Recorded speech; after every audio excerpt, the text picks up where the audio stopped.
Reality has staged a coup for them. Their silence is mutiny. Their lowered eyes are rebellion. Their lack of suggestions, their withheld questions, their defeated acceptance of your delusions. These are the first symptoms of their loss of faith. They follow your orders because they must, not because they believe. And you feel it. You feel it in their posture, in their tone, in the way they look anywhere but directly into your eyes. Once they followed you because they thought you could win. Now they follow you because they fear what will happen if they stop. A general steps forward, clearing his throat. He hesitates before speaking. "My Führer, perhaps it is time to consider a reduction of fronts. A strategic withdrawal may preserve what remains of the army." The words hit you like a slap.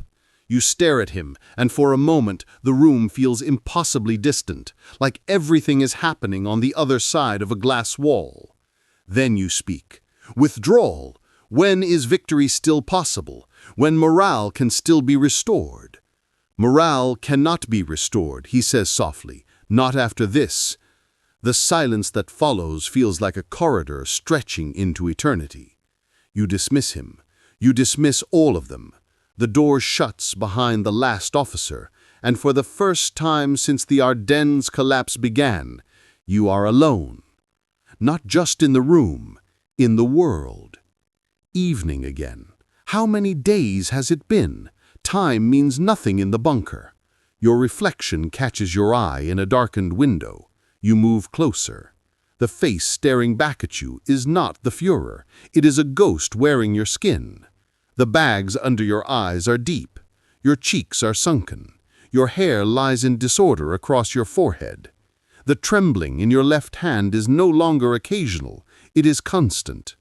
You look at yourself the way a doctor looks at a terminal patient. You search for signs of strength, but find none. You search for evidence of control, but there is none. Instead, you see something you have never allowed yourself to acknowledge, the fear that has lived inside you all along. For years you have told the world that you are unshakable, unbreakable, beyond fear, beyond failure. But the mirror does not lie. You are a man watching his empire crumble. You are a commander with no army. You are a leader with no followers. The Ardennes was your last card, your final throw of the dice. And now the dice lie on the ground, showing the worst number possible. You reach out and touch the reflection. Your fingertips meet cold glass. A strange thought enters your mind, one that terrifies you more than any Allied army ever could. What if history forgets you? What if all this ends and the world remembers only your failure? You close your eyes. You do not have an answer. And that is what terrifies you most. A deep rumble shakes the bunker, longer than the usual artillery thunder. Dust rains down. A lamp swings violently from the ceiling. The Americans are closer than you thought. Your officers rush in. "My Führer, the outer defensive line has collapsed." Of course it has. Everything collapses now. Enemy spearheads are advancing towards your sector. Another voice, more panic, more truth. You straighten slowly. For a moment, just a moment, you resemble the man you once were. The man whose voice commanded millions. The man whose armies marched across nations. The man who terrified Europe. But those days are gone, ashes in the wind. You walk to the map one last time. Lay your trembling hand on the Ardennes region and whisper, "It was supposed to save us." No one answers. No one knows what to say. The bunker door shakes violently with another explosion. The lights flicker again. You feel the world narrowing, collapsing in, becoming smaller than ever. And then, with a hollow, breaking voice, you say the words that mark the final turning point of everything you've built. "We will not recover from this." Your officers freeze. They stare at you, shocked, confused, frightened. Because you, the man who demanded blind faith, you, the man who accepted no defeat, You, the man who promised final victory until the very last breath, have spoken the truth. At last, the Ardennes Offensive, your final gamble, has failed, and the Reich will fall with it. Hours pass. You sit in silence, listening to the muffled thunder of artillery rolling across the city like a slow, creeping storm. Then, unexpectedly, the bunker door opens. General Alfred Jodl enters, a man who has spent years shaping his words to fit what you want to hear. But today, for the first time, something in his posture is different. He salutes, but not with certainty. He clears his throat. The map table between you feels less like a command center and more like a confession booth. My Führer, he hesitates. You sense the danger in the pause. There is more. Your jaw tightens. More? How could there possibly be more? Jodl unfolds a new dispatch. His fingers tremble, not from cold, not from fear of the enemy, but from fear of how you will react. He reads, "The American Second Corps has reached the gates of Rome. Resistance is collapsing throughout the southern sectors." A long silence swallows the room.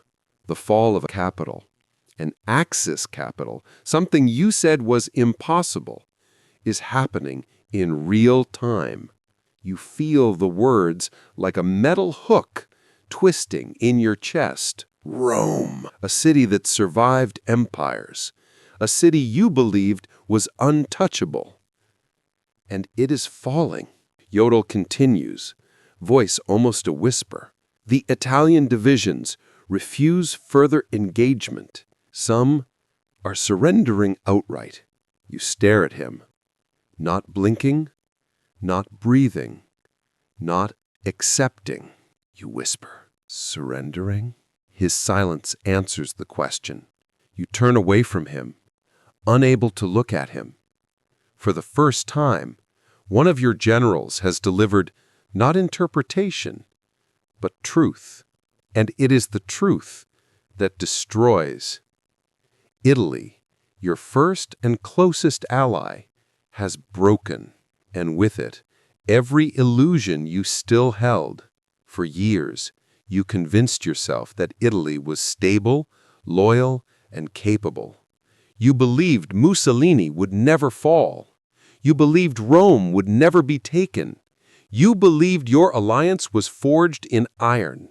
But now, you see it clearly. Not as propaganda, not as ideology, not as speeches. You see Italy for what it became. A nation exhausted, a military hollowed out, a people who no longer believed in victory, a leadership held together by fear and ceremony. You hear distant footsteps echoing in the hallway, soldiers moving equipment, officers exchanging hurried whispers. The sound no longer feels like military discipline. It feels like an evacuation. Your mind drifts, unbidden, back to the early days of the war, to the grand parade avenues, to cheering crowds, to banners fluttering beneath the Reich eagle, and to a world where victory felt inevitable, and history seemed to follow your design. And now all you hear is the rumble of enemy guns and the soft crumble of alliances falling apart. The truth you never allowed yourself to consider stands naked before you. Italy was the first block, and when it fell, the entire structure began to sway. Soon, it will tip, and when it does, it will crush everything beneath it, including you.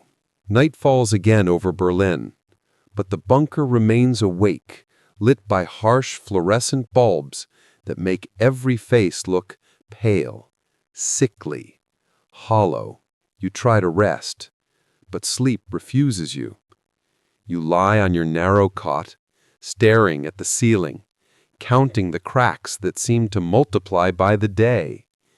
Every sound is amplified in the darkness. The rumble of artillery, the drip of condensation sliding down concrete, the faint hum of the ventilation pipes, the echo of boots in the corridor. The paper-thin walls are vibrating with distant explosions. Your mind will not stop. You hear Italy's collapse replaying in loops. Rome, a word that once meant empire, power, glory. Now it means betrayal, weakness, failure. You sit up abruptly. Your heart beats faster. You feel as though the walls are closing in, shrinking, tightening, compressing the air itself. Your breath quickens. This bunker, once a fortress, feels like a drowning chamber. You walk out into the hallway. It is empty, silent, oppressive. Every step echoes. You tell yourself you are simply thinking a strategy, simply gathering your thoughts, simply preparing for a counteroffensive that does not exist. But deep down, beneath all the layers of denial, you know the truth. You are pacing like a man hunted by the realization that the war is slipping permanently out of your grasp. Morning again, if morning means anything underground. A new map lies on the table. Red arrows from Allied divisions cut across Italy like claws. Blue pins have been pushed back so far that they nearly fall off the board. Your officers are gathered again, but today they look older, heavier, as if each of them aged a year in a single night. You step forward and place your hand on the Italian front. Here, you say. Your voice has a cold fire in it. We counterattack here. We punch through. We stabilize Rome. We reverse the collapse. You speak with conviction, a tone that ignited armies. But this time, no one moves. Not a single man reaches for a pen. Not a single officer nods. Not a single general speaks. You look around, bewildered. Why are you standing there? You demand. Prepare the orders. Silence. Then, slowly, General Krebs speaks. My Führer, we have no reserves left. Your jaw clenches. Then call up the 29th Panzer Grenadier Division. They no longer exist. Then the Hermann Göring Division. They are in retreat. Then the 14th Army. Krebs hesitates before answering. They are collapsing. The words strike like a hammer. Your vision narrows.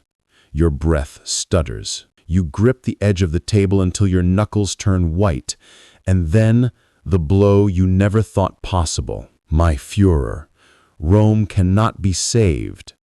The room is silent. You close your eyes. You do not scream. You do not strike the table. You do not rage. Instead, something inside you goes very still. A terrible, devastating stillness.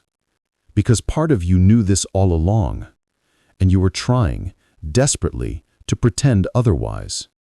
Hours later, you stand alone again. This time, not in defiance, not in anger, but in resignation. A radio message arrives confirming what everyone already knew. Rome has fallen. The words swirl in your mind like black smoke. You feel the bunker tilt. Not physically, emotionally. A slow collapse from within. Your last illusion. Gone. Your last ally. Broken. Your last hope. Extinguished. You whisper, barely audible. So it ends. No one hears you. No one needs to, because this moment is not for your officers, not for your generals, not for the world. It is for you. For the first time, you confront the one truth you have avoided above all others.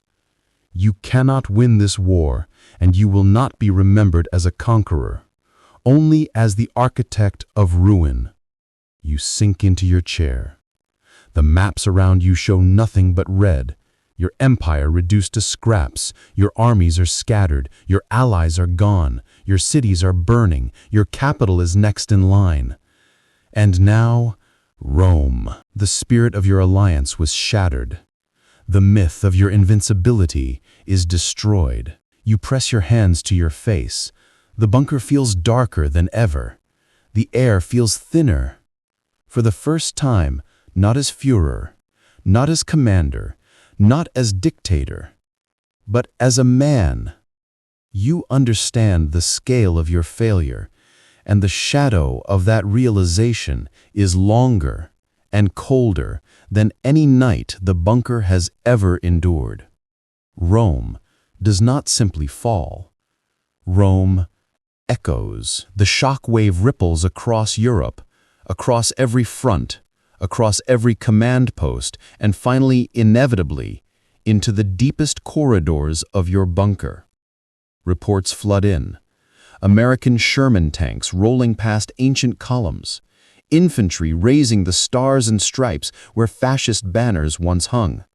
Roman crowds cheering, not with fear, but with relief. Axis soldiers dropping their weapons, stepping out of hiding, and willing to surrender. This is not a tactical loss, not a battlefield setback, not a temporary retreat. This is psychological devastation. The loss of a capital, especially that capital, cuts deeper than any defeat your armies have ever suffered. Rome is more than a city. It is a symbol, the birthplace of the empire, a monument to power, legacy, and conquest. And now, in the year 1944, it has been taken from the Axis, and taken swiftly. The Italians, once your allies, offer no resistance. Many join the victors. You linger over a single line in the report. Civilian morale overwhelmingly favors surrender. Your breath catches. You know what that means. It means the Axis myth has collapsed. If Rome can fall, if Mussolini's regime can crumble, then nothing you promised to the German people can be trusted. You stand at the map table, staring at Italy's broken shape. Your generals wait. They expect another speech, another order, another angry eruption. But none comes, because a truth, long delayed, finally forces itself into your mind. The empire you thought would last 1,000 years is dying in less than 12. You once told your people that fate was on your side, that destiny chose you, that victory was written into the very fabric of the world. But with Rome gone, destiny feels like a sick joke. For years you clung to a prophecy of triumph. You preached inevitability. You convinced millions that your vision was unstoppable. But now, you see newspapers from neutral nations describing the fall. You see photographs of laughing American soldiers beside captured Italian officers. You see Allied leaders speaking openly about the beginning of the end. Your mind reels. You feel a sharp pressure behind your temples, a pounding rhythm of disbelief. How could they have taken it? How could Italy have collapsed so quickly? How could the world turn so decisively against you? Your thoughts spiral. You walk to the radio. For a moment, you consider speaking to the German people, telling them Rome never mattered, that Italy's failure was insignificant. But you cannot. The lie is too large. You can no longer shape the story. It is shaping you. Destiny did not abandon you. You were never its chosen instrument. And the moment Rome fell, Germany realized it. Hours later, your staff gathers once more. They know you have seen the reports. They know you understand the implication. But they also know what is coming next. The Soviet Union is tightening its grip from the east. The Allies are tightening their grip from the west. The loss of Rome opened a direct path into southern Europe. The loss of Rome frees Allied divisions for future operations. Your empire is surrounded, encircled, suffocating. Your voice cracks when you speak. Where do we counterattack? Krebs answers without looking up. We cannot. You blink, stunned. What do you mean, cannot? There are no reserves left. His voice breaks. No fuel, no armor, no manpower, no strategic depth. Another general adds, the loss of Rome is not only territorial, it is symbolic. Our allies see it. Our enemies see it. Even our own people see it. The truth hangs in the air like smoke from a burning building. You ask, what does the High Command recommend? Silence. They have nothing, no plans, no strategies, no hopes, just the suffocating reality of collapse. You feel your throat tighten. You have never been this vulnerable in front of your generals, never allowed them to see fear. Never allow them to see your certainty shaken. But today, it is written across your face. They see it. They feel it. They understand that the war has reached a point that even you cannot deny. So you do the only thing left to you. You retreat into fantasy. You stare at the maps and begin inventing armies that no longer exist, divisions shattered months ago, corps reduced to skeleton units, panzer groups with no tanks, air wings grounded by lack of fuel. You speak of counteroffensives, defensive walls, miraculous reinforcements, a sudden collapse in Allied morale, a Soviet logistical failure, a political fracture in Washington. You imagine scenarios that would require divine intervention. And your generals listen, not out of loyalty, not out of hope, but because there is nothing else to do.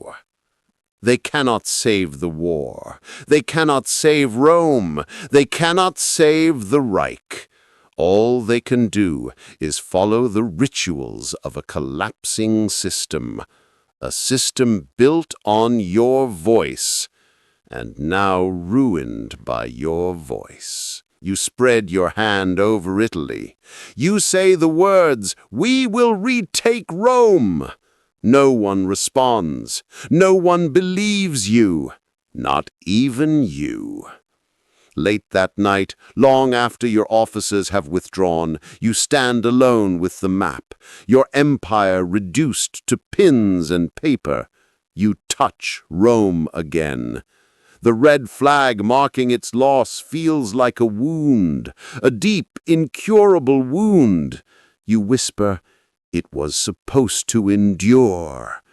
But endurance requires strength, and strength requires truth, and truth requires facing reality.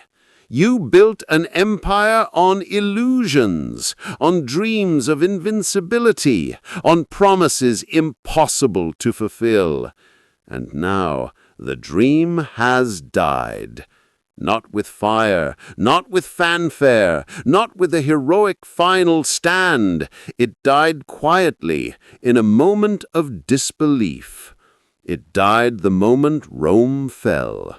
You close your eyes. You feel the weight of all your failures pressing down on you, the weight of a ruined nation, a devastated continent, millions dead or disgraced. And now, the collapse of your oldest ally. There is no plan left, no miracle, no salvation. The war will continue. The battles will rage. The cities will fall. The armies will retreat. The people will suffer. But for you, the war is already over. Rome was the line, and that line has been crossed forever. You stand before the map, a defeated man pretending to be a leader. The room feels colder, the light dimmer, the silence is heavier. You are alone with the truth. Your 1,000-year Reich has ended in less than 12, and history will remember Rome not just as a lost city, but as the moment your empire died. You stand on the frozen ridge, boots sinking into crusted snow, breath turning to vapor that drifts into the pale morning light. Below you, the forest shudders with distant detonation, American artillery pounding the German advance with a fury that shakes the very bones of the earth. The Ardennes is no longer a battlefield. It is a grinding machine, devouring men, steel, and hope in equal measure. Your orders echo in your mind like a cruel joke. Hold, advance, counterattack, retake the ground lost overnight. It is madness, you know it. Everyone knows it.